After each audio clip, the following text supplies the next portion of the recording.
Linggo na nga ng aking pagtitinda, salamat at hindi ko nagigisingin ng maaga si Prince. Hi mga mi, panibagong araw, panibagong pag-asa. Heto na naman tayo, nagvo-voice over at magpa-vlog-vlogan. Nung isang araw pa nga ito ganap mga mi at heto magluluto tayo ng pusit. Pero bago nga po yun mga mi, hihiwa-hiwain ko nga pala muna ito. Ale pag bumibili nga pala si Mario ng pusit mga mi, yung buntot niya lang tapos yung ulo yung kinukuha ko at iaadobo. Tapos yung katawan niya naman nga mga mi, hinihiwalay ko nga po dahil gagawin ko nga po siyang calamares. Oo nga pala, bago pala ako kumilos dito mga mi, heto't nagpaaraw pala muna kami ni Mario dahil sobrang lamig ngayong March na to. Naig pa talaga niya yung December at February mga mi, ngayon nga umabot ng 9 degrees Celsius. Nako naman, sobrang lamig, promises. Di rin naman pwedeng hindi maligo mga mi dahil mas lalo tayong lalamigin. Syempre para fresh pa rin ang kifay, hindi mga mi pusit. Huy!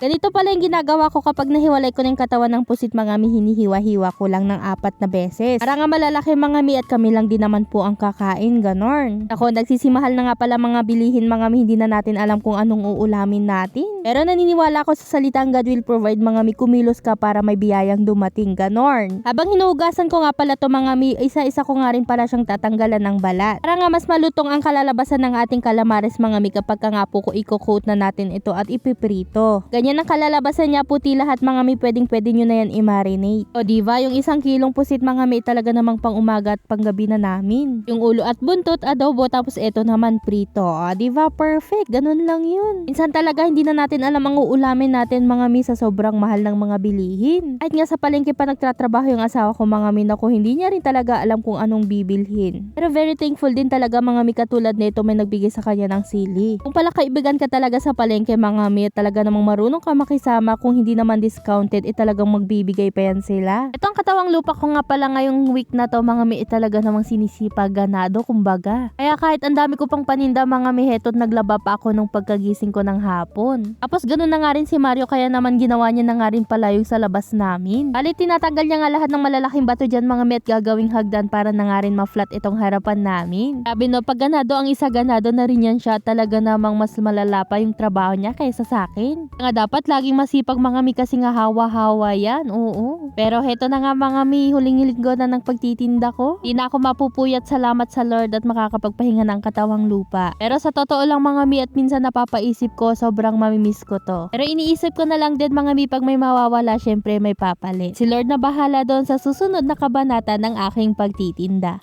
Sabi nila habang bata pa at malakas pa, kayod ng kayod. Hi mga mi, panibagong araw, panibagong pag-asa. Hapon nga po hindi na ako nagtinda sa school at hindi ko na-carry dahil may mga pa-order ako. Hindi na rin talaga kinaya ng oras mga mi na magbalat pa ng pugo dahil ginabi na rin kami nung linggo sa biyahe. Buti na lang din talaga meron tayong pa-order para naman nga po hindi ako zero ng Monday. Kahit papano may kita pa din tayo mga mi. Kasi nga no February mga mi, wala talaga akong pa-order, tapos sa pagtitinda ko naman sa school talaga namang matumal. Pero ayun na nga, kung may matumal talaga namang may buwan din na malakas. At may mga linggo din syempre nagtatamasa tayo. Kaya naman bukod sa pagtitinda ko sa school mga mi, pinupush ko pa din itong pagtitinda ko ng food trays. Panga kasing tutubuin natin kapag nga may mga order, referrals, may mga umuulit, ganun. Tulad ng sabi nila, habang bata at malakas pa, push ng push. Kung ano yung talent mo, kung ano yung kakayahan na ibinigay sa'yo, ipakita mo, ganon. Mabas ka na sa comfort zone mo, yung tipong saan ka masaya, dapat gawin mo habang bata pa. Kasi hindi isang araw, malay mo, ikauunlad mo pa yan. Kaya ako mga mi, nako, hindi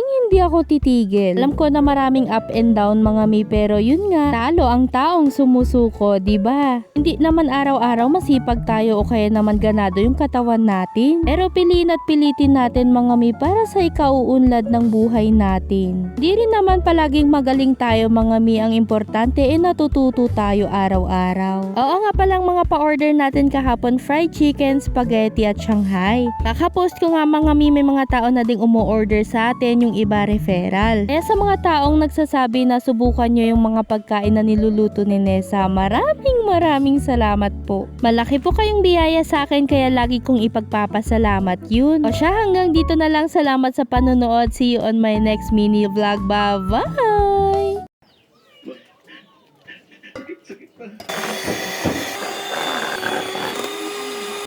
Sa kanya, alam na sa'yo. Sa headboard ng kama. O sa kanya, para ka na. Pero, mali ang ginawa ko. Ako na lahat ng... Ang pag-aalala sa ito.